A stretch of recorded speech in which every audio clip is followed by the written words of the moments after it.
તો ધ્યાનથી સાંભળવા વિનંતી. ગુજરાતના કાઠિયાવાડના રાજા નવાબ દુર્લભસિંહની રાણીઓ કાઠિયાવાડની યાત્રાએ નીકળે છે અને જુનાગઢના રાજવીરા દિયા છે દામોકોટમાં સ્નાન કરવાનું વેરો માંગતા રાણીને માથું લાગ્યું અને રાણી વગર સ્નાને પાછી ફેર્યો.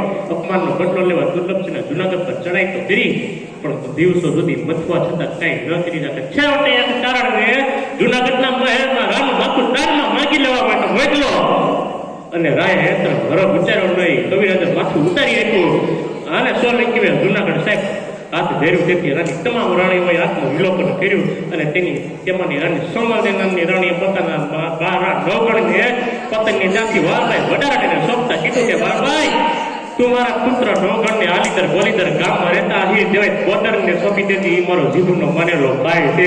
મારા નવગણને ગમે એમ કરી મચાવી રહે પણ મારા નવગણને મરવા નહીં દે. પછી તો વારભાઈ વડારા રાણીના કહેવા પ્રમાણે આલીદર ગોલીદર આવી દેવાજ કોદરની વાત કરી અને દેવાજ કોદરે કીધું કે વારભાઈ, જ્યાં સુધી આ દેવાજ કોદર જીવે છે ને ત્યાં સુધી તારા નવગણને કાંઈ ન થવા દો, ન વાંકો થવા દો. દેવાજ કોદર આયર બોલું છું. પછી તો વારભાઈ વડારાને નવગણ દેવાજ કોદરને સોંપો અને દેવાજ કોદરે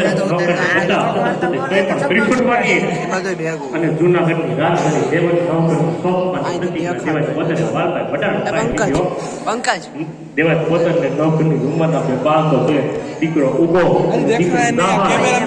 સોલંકીઓનો કહેરો હતા સાહેબ દેવાજ કોદર નવગણને સ્વીકારે છે. અને હવે દેવાય ઘરમાં બેને ત્રણ બાળકો ઉતરીને મોટા થઈ નવગણ ઉગો અને જાબાર. અને પછી સમય જતા જતા ધીમે ધીમે ત્રણેય બાળકો મોટા થાય.